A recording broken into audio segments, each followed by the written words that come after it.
কুয়াশা ঘেরা সুন্দর একটা সকালের অনেক অনেক শুভেচ্ছা, অনেক অনেক ভালোবাসা জানিয়ে শুরু করছি নতুন আরেকটা ব্লগ। বড়দের জন্য রইল প্রণাম। আশা করছি বন্ধুরা তোমরা সবাই খুব ভালো আছো, সুস্থ আছো, আমরাও খুব ভালো আছি।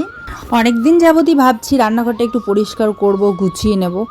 মাঝে মধ্যেই তাড়াহুড়ো করে পরিষ্কার পরিচ্ছন্ন গুছিয়ে নেওয়া এইসব তো হয়ই, কিন্তু আজকে একটু ডিপ ক্লিন করার কথা ভাবছি। তো ওইভাবেই আর কি, সেভাবেই পরিষ্কার পরিচ্ছন্ন করে কৌটোগুলো পরিষ্কার করব, সব ধুয়ে নেব আর গুছিয়ে রাখার চেষ্টা করব রান্নাঘরটা। আর একটু মানে কাজের চাপে দৌড়াদৌড়িতে হয় না, এখানকারটা ওখানে চলে গেল, এরকম করে রাখারাখি হয় কৌটোগুলো। তো আজকে একটু রান্নাঘরটা ভালো করে গুছিয়ে নেওয়ার কথা আছে। আর তার সাথে বাইরে একা চলতে গেলে, একটা বাচ্চাকে মানুষ করতে গেলে কত রকম স্ট্রাগল হতে পারে, সেটাই আমার ব্লগে ফুটে ওঠে। সকাল সকাল ব্রাশ করতে করতে চলে এসেছি আজকে একটু ছাদে, কারণ ঠান্ডা পড়ে গেছে না, তাই ওই বাথরুমের ভিতরে আর কাপড় ধুতে ইচ্ছে করছিল না। তো তবুও কিন্তু বাথরুমেই সবসময় ধুয়ে, আজকে মনে হলো চলো একটু ছাদেই যাই। সকাল সকাল ব্রাশ করতে করতে চলে এসেছি কাপড় নিয়ে ছাদে, ভাবলাম আজকে একটু ছাদেই কাপড়গুলো ধুয়ে দিই। ঠান্ডাও পড়ে গেছে প্রচণ্ড, রোদ্রে বসে ধুতে ভালো লাগবে। ওই বাথরুমেই ধুই সবসময়, কিন্তু আমার আজকে মনে হলো একটু রোদ্রে বসেই ধুই। সকালবেলা রোদটাও না হবে আর এদিকে আমার কাপড়টাও ধোয়া হবে, ঠান্ডাও লাগবে না সেরকম একটা। তো এই ছাদেই ধুয়ে নিলাম কাপড়গুলো, ওদিকে ব্রাশ করে মুখটাও ধুয়ে নিলাম। আর তারপর এখন কাপড়গুলো সকাল সকাল মেলে দিলে এগুলো সারাদিনে শুকিয়ে যাবে, বিকালের দিকেই ঘরে তুলতে পারবো। ওদিকে বালতিতে এক বালতি জল তোলার জন্য জলটা ছেড়ে দিয়ে এসেছিলাম, ওটা ভর্তি হয়ে গেল, তাই ছুটে গিয়ে ওটা বন্ধ করে দিয়ে এসে আবারও কাপড়গুলো মেলছি। আর ওই জলটা এখানে রোদ্রে দিয়ে যাব সোনুর জন্য, সকাল থেকে নিয়ে দুপুর অবধি এটা পুরো একদম গরম হয়ে যাবে সুন্দর জলটা। আজকে সোনুর অ্যাবাকাস ক্লাস আছে, তো স্নান করে যেতে পারবে এখন।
সোনুর ব্রেকফাস্ট হয়ে গেছে, ও ফ্রেশ হয়ে ব্রেকফাস্ট করে নিচে চলে গেছে একটুখানি পড়াশোনা করে।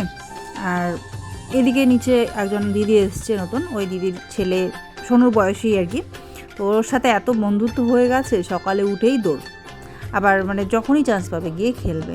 তা আমিও সেরকম কিছু বলি না, কারণ একটু খেলাধুলারও প্রয়োজন আছে। ঘরে থাকলে কি করবে, ওই টিভি দেখতে চাইবে, ঘরে তো আর তাছাড়া কিছু নেই। সারাদিন ঘরে না হলে কোনো সময় একটু অ্যাক্টিভিটি করবে, কিছু না কিছু বানাবে, ওই আর কি। তো যেই জন্য একটু মাঝে মধ্যে খেলারও প্রয়োজন, খেললে একটু বিকাশ হয় মানসিকভাবে, তাই না, মানসিক শারীরিক বিকাশ হয়। তো তার জন্য একটু খেলতেও দিই। তো ওই দেখো ওখানটায় কিন্তু ওই যে ওরও নাম আয়ুষ, আর আমাদের এই বাড়ির ছোটো বাবু সেও কিন্তু আয়ুষ, দুজন আয়ুষের সঙ্গে সোনুবাবুও খেলছে এখানটায়। আর ওই যে নিচে বাড়িটাতে যে দিদিটা এসছে তার ছোট ছেলে, ও ওদিকটা একা একা খেলছে নিজের মতো।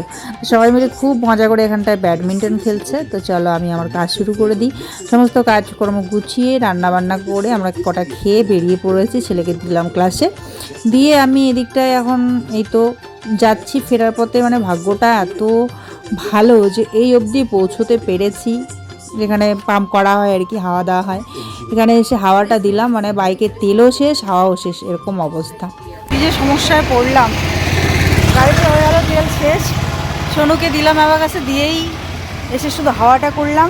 হাওয়া ভরতেই হয় সপ্তাহে একদিন, হাওয়াটা করেই আর মানে ওই হাওয়া করার দোকানে অবধি আসলো গাড়িটা, আর চলছে না। মানে ভাবো এরকম অবস্থা। যাই হোক, তবুও ওই অবধি তো এসছে, তাও রক্ষা, কারণ গাড়িতে হাওয়াটা না ঢোকালে এবার এদিকে হাওয়া শেষ হয়ে গেছে। হাওয়াটা না ঢোকালে এবার মানে হেঁটে হেঁটেও ওটাকে নিয়ে যাওয়া যেত না, অনেক কষ্টের হতো, একটা পুরুষ মানুষ ছাড়া নিয়ে যেতেই পারতো না। সেদিনকে এই যে এখানে এসে এরকম হাওয়া পুরো একদম বের হয়ে গেছিলো, পরে এক দাদা হেল্প করেছিল। তো ওই জন্য ভালো হয়েছে যে কমসে কম হাওয়ার দোকান অবধি যেতে পেরেছি। এখন যেতে হবে আমাকে পেট্রোল পাম্পের ওখানটায়, সেখানে গিয়ে তেল ভরতে হবে। চলো কি আর করা যাবে, এই অবস্থা, ভালো লাগে না।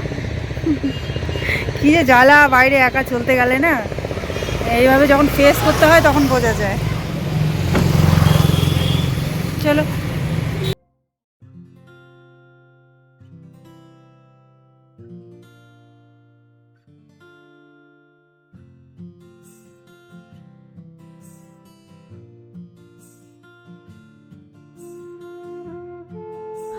ওই হাওয়া দেওয়ার দোকান থেকে পেট্রোল পাম্প অবধি ঠেলতে ঠেলতে গাড়িটাকে নিয়ে আসলাম অনেক কষ্টে।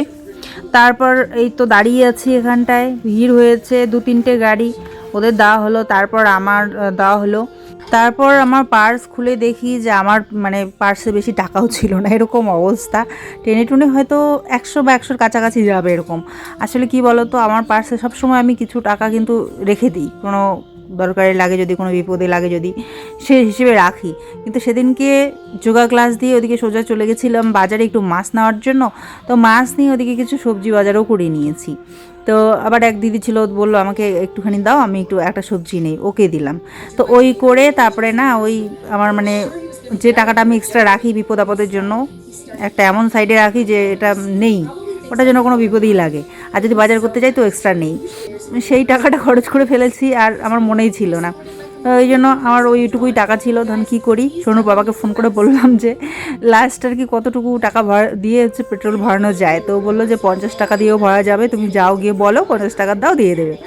তাহলে ঠিক আছে, তো গেলাম, গিয়ে বললাম 50 টাকার দেন। তো 50 টাকার তেল ভরিয়ে আমি চলে আসলাম বাড়ি এসে আর যখন চালাচ্ছিলাম না, আসার সময় কেমন যেন একটা করছিল আর কি, স্মুথলি যাচ্ছে না গাড়িটা। আসলে পিছনের চাকাটা খুবই খারাপ অবস্থা, করলে তবে ভালো হবে। এমনিতে খুবই স্মুথ চলে এই গাড়িটা, এত আরাম, মানে চালিয়েও আরাম, বসে থেকেও আরাম। আমি অন্যান্য বাইকে বসেছি, যতই দামি হোক না কেন, বসে যে আরাম, আমার এটাতেই সব থেকে বেস্ট লাগে। মানে চওড়া করে একদম, এমনি না ধরেও মানে কিছুক্ষণ আর কি বসে থাকা যায়। নর্মাল কোনো কিছু করব, ব্যাগ খুলবো বা কিছু করব, না ধরলেও মনে হয় না যে হ্যাঁ রিস্ক আছে এরকম।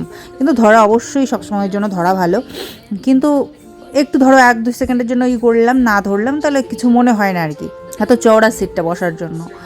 আর অন্যান্য কতগুলো বাইক একদম চিকন থাকে, তো ওগুলোতে বসলে পরে ধরতেই হবে, নাহলে কীরকম একটা আনকমফোর্টেবল লাগে, একটু ভয় লাগে আর কি। তো এই কারণে এই স্কুটিটা আমার ভীষণ পছন্দের। খাওয়া হলো ওই বাবার কাছ থেকে, ওই যে নাকটার সঙ্গে পড়ে ওইদিকে ব্যাংকটা আছে না, আর ওইদিকে। তো যাই হোক, কী করা যাবে, হ্যাঁ এই জন্য একটু ভাবলাম তাহলে এটা ঠিক, ও আসলে পরে ঠিক করবে, তখন না হয় চালাবো। এখন খুব একটা আর বেশি চালাবো না, মাঝে মধ্যে 1-2 দিন বের করবো, না হলে আবার বসে থাকলে খারাপ হবে, তাই না? তো এই জন্য এটা এসেও ঠিক করবে এখন। তো আমি পরিষ্কার করে এটা ঢুকিয়ে দিলাম, ধুয়ে টুয়ে পরিষ্কার করে ঢুকিয়ে দিলাম ঘরে, ঢুকিয়ে দিয়ে পরে আনার সময় না হয় ছেলেকে সাইকেল দিয়েই নিয়ে আসবো। যেভাবে করছে, আবার মাঝপথে গিয়ে কোনো আর একটা সমস্যা হয়ে যাক গাড়ির, তখন আমি আর এক জ্বালায় পড়বো, তাই না? এত বড় গাড়ি নিয়ে টানাটানি ভীষণ অসুবিধা হয়, আর হাওয়া না বেশিক্ষণ থাকে না। চাকাটার সমস্যা হয়েছে, লিক হয়েছে কোথাও, চাকা চেঞ্জ করতে হবে বলেছে। তারপরে আমি হাওয়া দিয়ে ভেবে চালাচ্ছি। সাইকেল দিয়ে ওকে নিয়ে আসলাম, কারণ টায়ারটাতে পাম্প থাকে না, যার জন্য খুব অসুবিধা লাগছিল চালাতে, একদম স্মুথলি যাচ্ছিল না। তাই এই যে সাইকেল করে গিয়ে ওকে নিয়ে আসলাম। আসার পথে এই যে পাপড়ি চাট দেখে গেলাম একটু ওষুধের দোকানগুলোতে, যদি ওষুধ পাওয়া যায়, শরীর একটু মানে দাঁত হয়েছে, তার জন্য মলম আনতে গেলাম। তো গিয়ে মনে পড়লো আজকে তো রবিবার, থাকবে না, সব বন্ধ থাকবে, তো কী করা যাবে, পাপড়ি চাট নিয়ে চলে আসলাম। অর্ধেকটা সোনু খাচ্ছে, অর্ধেকটাও খাচ্ছে, অর্ধেকটা আমি খাবো। খেয়ে বলছো? এই যে এত কাণ্ডকীর্তির পর, এত কাণ্ডকীর্তি করার পর এই যে এইটা হয়েছে, দেখো এটা কি? ড্রাগন। ড্রাগন। আমার সিঁদুরটা লেগে গেছে এখানে বাবা।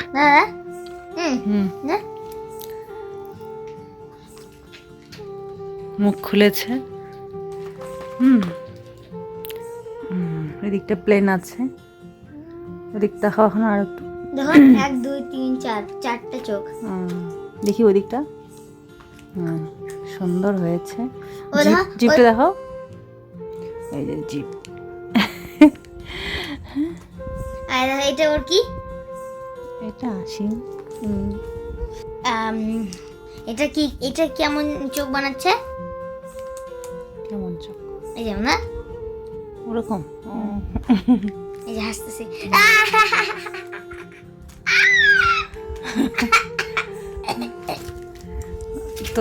এটা বানাতে দেখো আমি গিয়ে এই যে এত কিছু এগুলো এখন কে সাফ করবে? ডাস্টবিনে ঢোকাও। ওকে।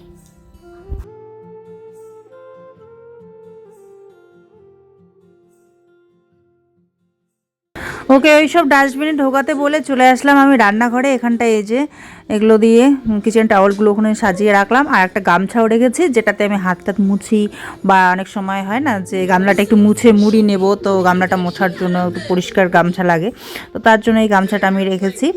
আর এখানটায় জলের এটাকে ধুয়ে রেখে দেবো। জল দিয়ে গেছে দাদা, বলেছিলাম জল দিয়ে যেতে, তো জল দিয়ে গেছে, আমি বললাম ঢেলে দিতে হবে না, আমি এটাকে ধুয়ে নেবো আগে তারপর ঢালবো। তো এটাকে ধুয়ে নেব, ধুয়ে নিয়ে তারপরে একটু মোটামুটি একটু কিছুটা ঢেলে আগে ইউজ করব জল, তারপরে একটু কম ওজন হবে, তারপরে এটাকে তুলে আমি দেবো। তো ওই সাইডে ফ্রিজটার পাশে বসিয়ে দিয়েছি, ওখানটায় থাক আপাতত। রান্নাঘরটা যেহেতু ছোটো না, তো সব কিছু এখানটায় রাখলে পুরো অসুবিধা হয় আর কি কাজ করতে, তো ভাবছি ওখানটায় রাখবো এখন। তো চলে সেটা ওখানটায় রেখে আমি এই দিকটা পরিষ্কার করতে শুরু করে দিলাম। তো এই যে উপরে তাকগুলো একটু নোংরা হয়েছে, মাঝে মধ্যে এগুলো পরিষ্কার কিন্তু করি, কিন্তু তারপরে কিছুদিন পর পর তো আবার হয়েই যায়, তাই না? তো ব্যস্ততার কারণে অনেক কয়েকদিন থেকে করতে পারছি না, তার জন্য এটাকে আজকে সাফ করব বলে ভেবেই নিয়েছি। আজকে কী হয় হোক, রাত হয়েছে, তারপরে আমি করবই আজকে এটা। শরীরে কিন্তু আর এনার্জি নেই, সারাদিন ছোটাছুটি চলাফেরা হয়েছে, কাজকর্ম হয়েছে, ভালো লাগছিল না, মনে হচ্ছে এখন একটু রেস্ট করি। ঠান্ডার দিন যেহেতু, কম্বলের তলায় বসে ঢুকে একটু শুয়ে থাকা, তাই না, মোবাইল ঘাটা, মোবাইলে কাজ করা, এইসবই করতে ইচ্ছে করে, কিন্তু এইসব কাজ না করলেও হয় না, রান্নাঘরে আসলে ভালো লাগে না, মনটা ইসে করে। তো ভাবলাম না, আজ ঠান্ডা লাগুক যাই হোক না কেন, অলসতা একদম করা যাবে না, মনটাকে এনার্জেটিক করে শুরু করে দিলাম কাজটা করা। জানি অনেকটাই সময় লাগবে, দেখতে তো মনে হয় হ্যাঁ তাড়াতাড়ি হয়ে যাচ্ছে, ভিডিও স্পিড বাড়িয়ে দিয়ে এডিটিং করি ব্যাস হয়ে যায়, কিন্তু প্রচুর সময় লাগে এইসব করতে। প্রত্যেকটা কৌটো নিচে নামিয়ে নিলাম, নামিয়ে নিয়ে এখন আমি এটাকে ঝাড়ু দিয়ে যেগুলো ধুলো ময়লা যেটুকু আছে আগে বেলচাতে তুলে নিলাম, তুলে ডাস্টবিনে ফেলে দিয়ে এবারে এই যে স্কচ ব্রাইট আর সাবান দিয়ে কিন্তু এখন আমি ঘষে নিচ্ছি, এটাকে পরিষ্কার করে ঘষে নিয়ে ভেজা নাকড়া দিয়ে এটাকে ভালো করে মুছে নেব। মুছে নিয়ে আবার কৌটোগুলোকে সবগুলোকে ধুবো, ঘষে মেজে ধুয়ে নিয়ে মুছে নিয়ে তারপরে কিন্তু কৌটোগুলো এখানে রাখবো।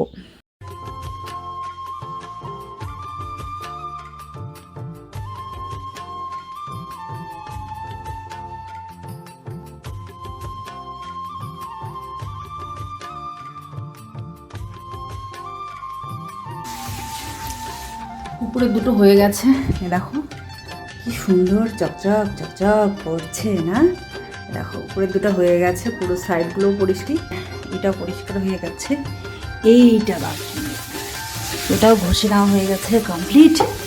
এখন মুছে নেব, দুটা পারা যায়। রান্নাঘরটা আজকে একদম সাফাই করবো আর কি, তারপরে বাকি কাজ। রান্না করে নিলাম রাত্রের জন্য, ভাত করে নিলাম, আর দুপুরবেলাকার সবজি আছে, দুপুরবেলায় করেছিলাম ওই চচ্চড়ি, ডিম আছে, ডিম অমলেট করে খাবো, ডিম অমলেট আর চচ্চড়ি দিয়ে দুপুরবেলাও খেয়েছিলাম, আর এখনও তাই করব, ঠিক আছে।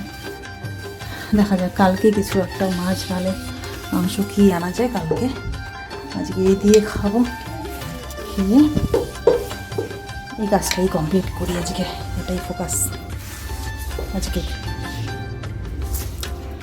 ভালো লাগছে না জানো, এগুলো পরিষ্কার পরিচ্ছন্ন না দেখলে মাথাটা পাগল লাগে। ছোটোবেলা থেকেই আমি গুছু গাছু পরিষ্কার পরিচ্ছন্ন এইসব নিয়েই থাকতাম, খুব ভালো লাগতো। আর সেরকম তো তখন রান্নাবান্না ছিল না, মা করতো, আমি মাঝে মধ্যে করতাম, মা কাজ যখন করে তখন আমি করতাম। তো রান্না করেও খেয়েও আমি পরীক্ষা টরীক্ষা দিতে গেছি, স্কুলে গেছি, ঠিক আছে, রান্নাবান্না করেছি, কিন্তু সবসময় তো করতে হয় না মেয়েবেলাতে। তখন এই যে গুছু গাছু পরিষ্কার পরিচ্ছন্ন হয়, ঘর সাজিয়ে রাখা, বাগান সাজানো, ফুলের গাছ লাগানো, পরিষ্কার করা বাগান, এইসব নিয়েই পড়ে থাকতাম। এইসব কিন্তু পরিষ্কার পরিচ্ছন্ন ব্যাপারটা কিন্তু আগে থেকেই ছিল আর কি। তো এখন কি হয়, এখন বাচ্চা নিয়ে এত ছোটাছুটি, এত দৌড়াদৌড়ি, কাজকর্ম, ঘরে রান্নাবান্না করতে হয়, টাইম টু টাইম এখানে পাঠানো ওখানে পাঠানো, এই সমস্ত চাপে অনেক কিছুই কিন্তু হয়ে ওঠে না, চাইলেও হয়ে ওঠে না। একদিকে গুছাই তো আরেকদিকে হয় না, আরেকদিকে গুছাই তো আরেকদিকে এই হয়, বাকি থেকে এরকম হতে থাকে। একা মানুষ তো, চারিদিকটা সামলানো সত্যি ভীষণ কষ্টকর, কিন্তু মন তো মানে না। আজকে একবারে মনে হচ্ছে না, আজকে আর থাকতে পারছে না, আজকে করতেই হবে, কী হয় হোক, কত রাত হয় হোক, এরকম আর কি ভেবে লেগে পড়েছি। দেখো পুরো কৌটো দিয়ে রান্নাঘর কিন্তু আমার ভর্তি হয়ে গেছে, যেটুকু মেজে ছিল। তো এখন এই যে বালতি ভরে জল নিয়ে বসেছি, তার পাশে সাবান নিয়ে বসেছি, ঘষবো ধোবো আর এই যে গামছাটা দিয়ে মুছে নেবো আর রাখবো কৌটোগুলো। কতগুলো কৌটোতে তো জিনিস টিনিস রয়েই গেছে, তাই উপর থেকে ঘষে নিয়ে মুছে নিয়ে কিন্তু শুকনো গামছা দিয়ে মুছে নিয়ে রাখবো। আমি অনেকেই দেখেছি এভাবে করা, তো এক্ষুনি একদম এক্ষুনি আমার মাথায় বুদ্ধিটা আসলো যে বালতি ভরে জল নিয়ে এসে কাজটা করি। ঠিক আছে, তোমাদের বলতে বলতেই মাথায় বুদ্ধিটা আসলো, নাহলে এতগুলো কৌটো নিয়ে গিয়ে ওখানে ধোয়া আবার নিয়ে আসা সত্যি এটা অনেক টাফ হয়ে যেত। বেশ চলো এভাবেই করি।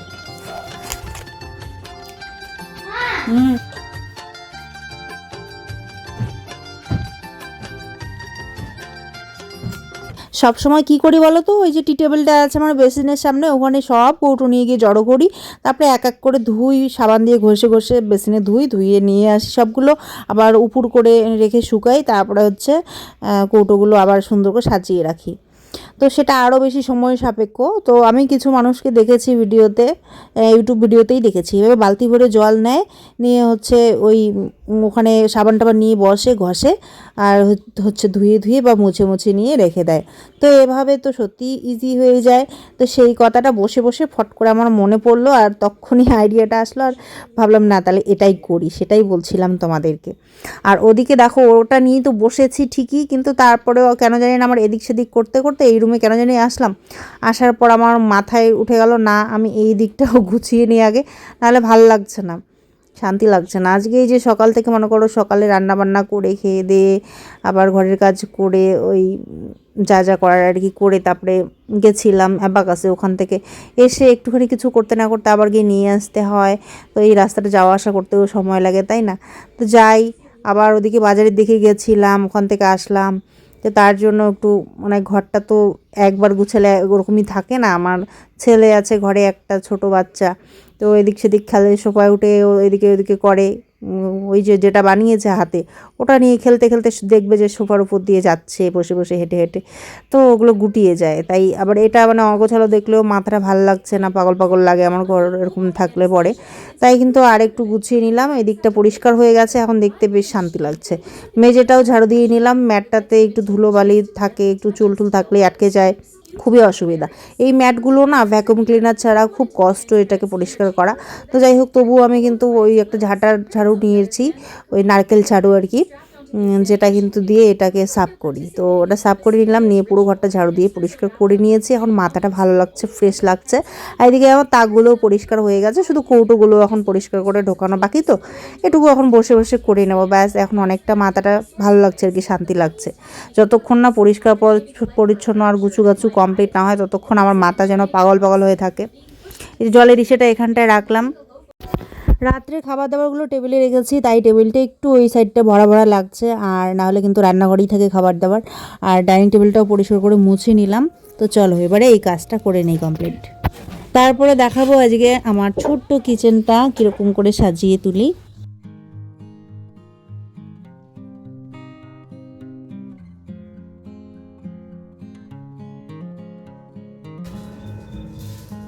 কিছু কিছু পরিষ্কারই আছে, কারণ আমি মাঝে মাঝে কিছু কিছু পরিষ্কার করেই রেখেছি। তারপরে চলো সবগুলো নামিয়েছি যখন, তো করেই ফেলে আসতে। আর আমি তো ভাত বানিয়ে রেখেছি, কিন্তু খাওয়ার চান্স পাচ্ছি না। এটা কিছুটা এটা করে নেবো সাফাই, তারপরে খাবো, তাহলে মানে মাথাটা ফ্রি হবে, ভালো লাগবে, শান্তি লাগবে। এদিকটা রাত হয়ে গেছে, কিন্তু 10টা পার হয়ে গেছে। ছেলেকে খেতে বলছি, ও বলছে একটু পরে খাবো, ওরও খিদে নেই, সন্ধ্যাবেলায় টিফিন করে নিয়েছে, তো তাই ওর নাকি সেরকম খিদে নেই, তো একসঙ্গেই খাবো এখন। আজকে খাওয়াটা একটু লেট হয়ে যাবে, সন্ধ্যাবেলায় মোটামুটি 7টা থেকে 8টার মধ্যে কিন্তু খাওয়া দাওয়া আমরা কমপ্লিট করি, কিন্তু আজকে একটু লেট হচ্ছে, কোনো ব্যাপার না। আর ওকে বললাম তুমি ততক্ষণ একটু হোমওয়ার্ক করে নাও, ও হোমওয়ার্কগুলো করে একটু টিভি দেখবে, খাবার দিয়ে দেবো, খেতে খেতেও একটু দেখবে, তারপর ঝটপট করে কাজগুলো কমপ্লিট করে খাওয়া দাওয়া করে শুয়ে পড়তে হবে। কালকে আবার সকালে উঠে দৌড়ে আবার খাবার বানানো, টিফিন বানানো, ওকে রেডি করানো, স্কুল আছে। তো ওদের সকালেই যেহেতু স্কুলটা হয়, তার জন্য এখন আর বেশি লেট করি না, তাড়াতাড়ি করে ঘুমিয়ে পড়ার চেষ্টা করি, তাহলে সকাল উঠতে পারি, খারাপ লাগে না, নাহলে ঘুমটা না হলে তো মানে খারাপ লাগে আর কি। তাই রাত জেগে আর কোনো কিছুই করি না সেরকম, একটা স্কুল খুলে গেছে, তো ওই জন্য আর কি চেষ্টা করি তাড়াতাড়ির মধ্যেই ঘুমিয়ে পড়তে। মোটামুটি 11:30 10টার মধ্যে এখন প্রচণ্ড ঘুম পেয়ে যায়, আগে যেমন অনেকটাই লেট করতাম। আর এখন না সকাল সকাল যেহেতু একটু রোদ্রে বসে কোনো কাজ থাকলে রোদ্রে বসে করি, সবজি কাটা হোক বা ব্রেকফাস্ট করা হোক, সকালের রোদটা নেই তো ভিটামিন ডি এর বোধহয় সেরকম এখন আর অভাব হচ্ছে না। তো তার জন্য ঘুমটাও রাত্রে ভালো আসছে, নাহলে কিন্তু আগে ঘুমের সমস্যা ছিল, অনেক রাত অবধি জেগেছিলাম, ঘুম আসতো না আর কি। তখন কি আর করি, এডিটিং করতাম, এই করতাম, কিন্তু এখন আর থাকতেই পারি না। এডিটিংয়ের যদি ধরিও না আর থাকতে পারি না, যেহেতু রোদ্রে বসে একটু কাজকর্মগুলো করি। আর যেহেতু আমার কোমরে ব্যথা ট্যাথা আছে, তার জন্য আমি কিন্তু চেষ্টা করতাম সকালবেলা রোদটা যদি একটু না যায়, কিন্তু সেরকম চান্স হতো না। এক দিদি কমেন্ট করে বলার পর থেকে একটু গায়ে লাগিয়ে এখন চেষ্টা করি বেশি করে প্রত্যেকদিন একটু হলেও মোটামুটি 10-15 মিনিট রোদ নেওয়ার জন্য। তার জন্য এখন কিন্তু ঘুমটা ভালো আসছে। কৌটোগুলো সব কিন্তু আমার ধোয়া মোছা হয়ে গেছে, ওগুলো সাজিয়েও রেখেছি মোটামুটি। তো দেখাবো এখন তোমাদেরকে, তার আগে দেখে নাও এই যে আমার পাশের ঘরে যে ভাস্তি আছে, ও ভেজিটেবল স্যুপ বানিয়েছে, আমাকে দিয়ে গেল যে আন্টি এই নাও খাও। তো ভীষণ ভালো হয়েছিল কিন্তু খেতে। ট্রেনেরটা আমি খেতে পারি না। এদিকে ফুলকপি সবজি বানিয়ে নিয়েছি আর ভাত। তো এই হলো বন্ধুরা আমার ছোট্ট কিচেন। আমি আসার পর সম্ভবত তোমাদের বলেছিলাম যে আমার কিচেন ট্যুরটা একদিন করিয়ে দেবো। এই ঘরেরগুলো তো করেছি, কিন্তু কিচেন ট্যুর কিন্তু সেভাবে করা হয়নি কখনো। তো ভাবলাম চলো আজকে ফাইনালি দেখিয়ে দিই তোমাদের। এই হলো আমার ছোট্ট জানালা, ছোট্ট কিচেনের, যেখানটাতে আমি কিচেন টাওয়েলগুলো এভাবে রাখি যাতে একটু রোদ পায়। আর এখানটায় একটা গামছা রেখেছি একটু হাত টাত মোচার জন্য। আর এদিকে দেখতে পাচ্ছ কৌটোগুলো সব সাজিয়ে রেখেছি। ওখানটায় প্লাস্টিকের একটা বড় এসে দেখতে পাচ্ছ ব্যাগ, ওখানটায় কিন্তু ভিতরে যত দুনিয়ার প্লাস্টিকগুলো আছে যেগুলো আমি ডাস্টবিনে আবর্জনা রাখার জন্য ইউজ করি, তাই ওগুলো ফেলি না, বড় একটা প্লাস্টিকের ভিতরে ঢুকিয়ে রেখেছি সব। আর এখানটাতে বাটি টাটি গ্লাস, তারপরে হচ্ছে তোমার একটু কৌটো টৌটো এগুলো রাখি। আর এইটাতে আছে টিস্যু পেপারগুলো এই বাস্কেটটার মধ্যে। তো কাল রাতে কিন্তু আমি সব ঘষে মেজে পরিষ্কার করে নিয়েছিলাম, কিন্তু তোমাদের সঙ্গে শেয়ার করা হয়নি, মোবাইলে জায়গা ছিল না। আর এখানটায় আছে রসুন, তাই ভাবলাম চলো আজকে তোমাদের দেখিয়ে দিই। আর এদিকটাতেও দেখতে পাচ্ছ কৌটো টোটো আমি সেরকম কিনিনি, এগুলো যেগুলো আর কি মানে ইউজ করার পর কৌটোগুলো বেরোয় সেগুলোই বেশিরভাগটা। আর উপরে শুধু কয়েকটা কেনা আমার কৌটো আছে, দুবার কিনেছিলাম।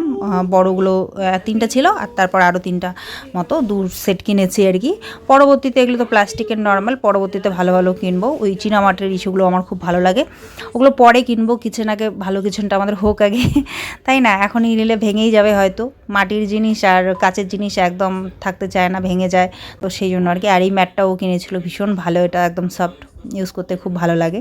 তো ঘরটা কিন্তু আমি পরিষ্কার পরিচ্ছন্ন করে গুছিয়ে টুচিয়ে নিয়েছি। আর এই ব্যাগটা এখানটায় রেখেছি, যে ব্যাগটা মানে নিয়ে হচ্ছে বুধবাজার বা কোথাও বাজারে গেলে নিয়ে যাই। আরও অনেকগুলো ব্যাগ জমে গেছে, ওগুলো সাইডে করে রেখে দিয়েছি, উপরে তুলে ভাঁজ করে। আর এখানে একটাই শুধু রেখেছি। জলটাতে প্রচণ্ড আয়রন আছে, তাই বেসিনটা লাল হয়ে যায়, সেরকম ইউজ করি না। টুকটাক কখনো কখনো একটু হাতটাই ধুই, আর কিছু না। যেহেতু খুবই ছোটো, এখানে বাসনটা ধুতে অসুবিধা হয়, তাই হাতটাই ধোয়াধুয়ি করি একটু। তবুও আমি মাঝে মাঝে চেষ্টা করি ডিটারজেন্ট আর ব্রাশ দিয়ে ঘষে ঘষে একটু পরিষ্কার করে রাখার। তো যাই হোক, এই আমার ছোট্ট একটা কিচেন তোমাদের কেমন লাগলো?